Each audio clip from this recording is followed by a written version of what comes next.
আপনার অসাধারণ প্রচেষ্টা এবং পরিবারের সদস্যদের সময়মতো সমর্থনের ফলে আপনি কাঙ্ক্ষিত ফলাফল পেতে পারেন। কিন্তু বর্তমান মনোভাব বজায় রাখতে আপনাকে কঠিন কাজ করতে হবে। যে লোকেরা জমি কিনেছিল এবং এখন এটি বিক্রি করতে চায় তারা আজ একজন ভালো ক্রেতার কাছে আসতে পারে এবং এর জন্য খুব ভালো পরিমাণ অর্জন করতে পারে। দিনটির পরের ভাগে অপ্রত্যাশিত সুসংবাদ পুরো পরিবারের জন্য খুশি এবং উচ্ছলতা আনবে।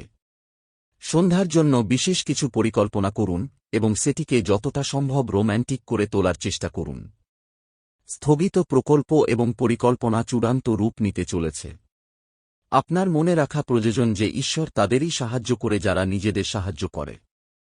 আজ আপনি আপনার বিবাহ সুন্দর হয়নি সেটা বুঝতে পারবেন। প্রতিকার: দুধ ও চাল দিয়ে সোনা বা রূপোর দ্রব্যকে ধুয়ে তা মাটির নিচে পুঁতে দিন ও সেই দুধ ও চাল কোনো গাছের গোড়ায় ঢেলে দিন, এভাবে আপনি ভালো স্বাস্থ্য লাভ করবেন।